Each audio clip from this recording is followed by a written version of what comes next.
Today I wanted to make this video talking about Teenage Mutant Ninja Turtles 3 from 1993 because this movie in particular just felt so different compared to the first two films. Because when you had the 1990s TMNT movie, like the very first film in the franchise, that felt like Ninja Turtles. Same thing with The Secret of the Ooze. That felt like Ninja Turtles as well. But when it came to this movie itself, it just felt completely different. I really don't know how to explain it. It kind of felt like a side quest for the Turtles or DLC for a video game. That's literally how this movie felt.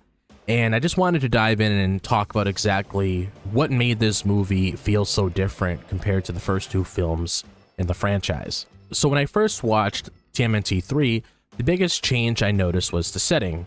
Because when it comes to the first two films, they're both rooted in New York City with its dark alleys and urban energy, which perfectly suits the Turtles as ninja vigilantes. The 1990 film follows their fight against the Foot Clan in the city's underbelly, and The Secret of the Ooze keeps them in New York, battling mutants in familiar streets. But TMNT 3 sends Turtles to feudal Japan in 1603 using a magical scepter that swaps April O'Neil with a samurai son. This shift to a historical rural setting felt like a completely different world from the urban adventures I loved. The time travel plot was a surprise to say the least, because in the first film, the story revolves around the Turtles' origin and of course their conflict with Shredder, grounded in a realistic urban setting. The second film introduces the Ooze and new mutants like Taka and Razar, but it stays in New York, keeping that city vibe central. In contrast, TMNT 3 has Turtles navigating a feudal conflict between Lord Nobunaga and rebellious villagers, with samurai battles and horseback chases.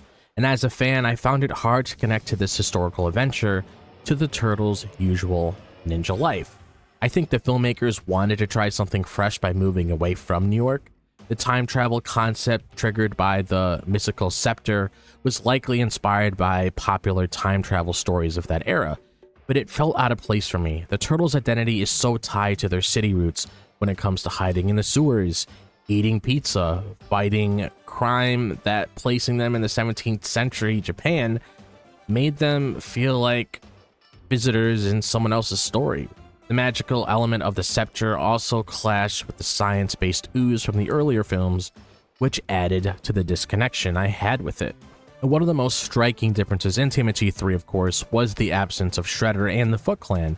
In the 1990 film, Shredder is a formidable villain, leading the Foot Clan and driving the Turtles' personal vendetta due to his role in their master Splinter's past. The Secret of the Ooze brings him back as Super Shredder, keeping that rivalry central. But in TMNT 3, there's no Shredder or Foot Clan. Instead, we get Lord Nobunaga, a feudal lord, and Walker, a British arms dealer. And for me, this change made the film feel like it was missing a core piece of the Turtles' story.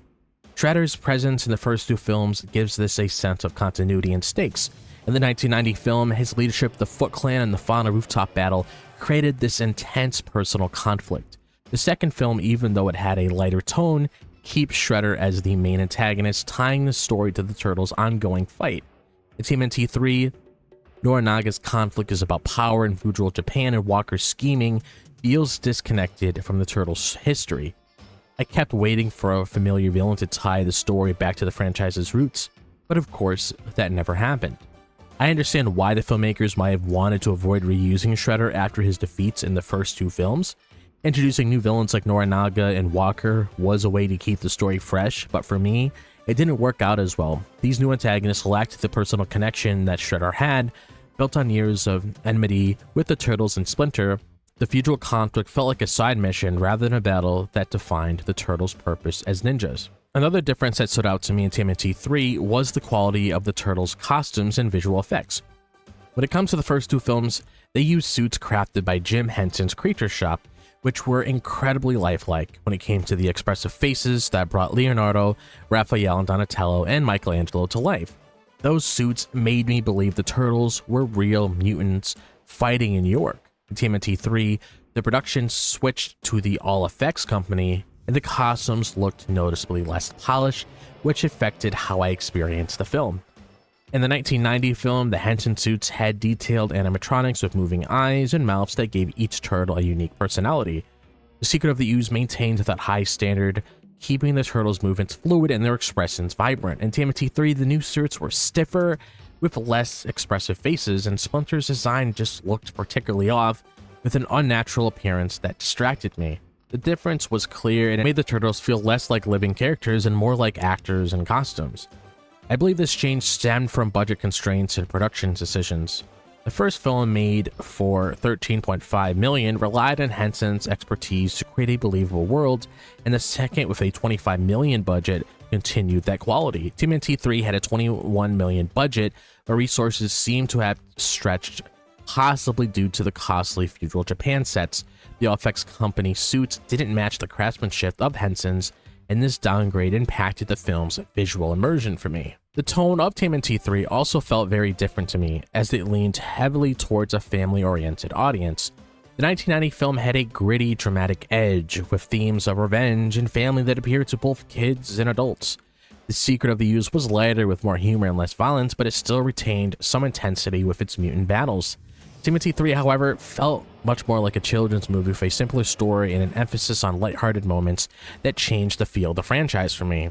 In the first film, scenes like Raphael's emotional outbursts and the turtles' fight with Shredder had a raw intensity that gave the story depth. The second film toned down the violence, replacing weapons like nunchucks with less threatening props, but still included exciting action with a sense of danger. TMNT 3 focused on comedic moments like the turtles' confusion in feudal Japan, and the plot feels less serious, revolving around saving April and helping villagers. It felt like the film was aimed at a younger audience, which made it less engaging for me as a fan who appreciated the earlier balance. I think this shift was influenced by the success of the 1987 TMNT animated series, which is very popular with children. The filmmakers likely wanted TMNT 3 to capture that same broad family-friendly appeal. However, this film made the film feel less connected to the comic book roots that shaped the first movie's tone. And for me, the lack of deeper themes or intense action made TMNT 3 feel like it was missing the layered storytelling of the earlier films. Behind the scenes, TMNT 3 had a different creative team, which I believe contributed to its unique feel. The first film was directed by Steve Barron, who brought a comic book-inspired version, and The Secret of the Ooze was directed by Michael Pressman, maintaining a similar style with input from Jim Henson's team. For TMNT 3, Stuart Gullard took over as a director and writer, bringing a new perspective, and as a fan, I could sense this change, and it made the film feel less connected to the Turtles' established world. Steve's background was in family-oriented projects, which aligns with the lighter tone of TMNT 3. However, the production also faced challenges, including a tighter schedule and budget constraints. The first film, made for $13.5 million, was a surprise hit, grossing over $135 million. The second, with a $25 million budget, earned $78 million, and TMNT 3's $21 million budget was substantial, but the rush production likely led to decisions like switching to the all-effects company for costumes, which impacted quality, and these changes made the film feel less polished to me. Another reason was the reduced involvement of TMNT co-creators Kevin Eastman and Peter Laird. They had significant input on the first two films, ensuring the Turtles stayed to their comic origins. For TMNT 3, their involvement was limited, and Eastman later noted in the Turtle Power documentary that the story didn't fully capture the Turtles' essence, and I felt this absence as the film lacked the authenticity that made the earlier films resonate with us. So that's how I feel about TMNT 3. Like I spoke about within this video itself, this movie just felt very different. To me, it didn't really feel like a TMNT movie at all whatsoever. Like, sure, the Turtles were there in this movie, but it just didn't really hit as much as the first two did, because the first movie, classic.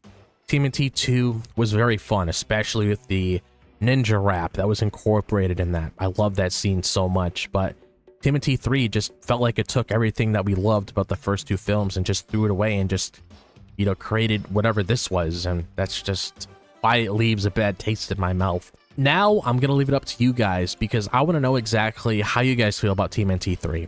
Do you like it? Do you dislike it? Is there anything that I talked about within this video, or just anything that you want to get out of your system that you want to let me know about how you felt about TMNT 3? You should let me know all your thoughts in the comment section down below. And as always, if you enjoyed the content on the channel, be sure to like and subscribe. I would really appreciate it. Be sure to check me out on my social media when it comes to my X, Instagram, TikTok, and Facebook. All the links to those are located in the description below, so make sure to follow me on there. Also, if you guys are interested in joining my Discord server so we could talk more about video games, horror, cartoons, TV shows, movies, just like how we do every time on this channel, be sure to click on the link pinned in the comment section down below if you're interested, and it'll automatically direct you to the Discord server so you could talk to me and other people. Also, be sure to click on that bell for notifications so you guys are notified whenever I drop a new video on the channel. I hope you guys are having a fantastic day, wherever the day may be, if it's the daytime, the nighttime, or the evening. And I'll see you guys in the next video. As always, peace out and have a great weekend.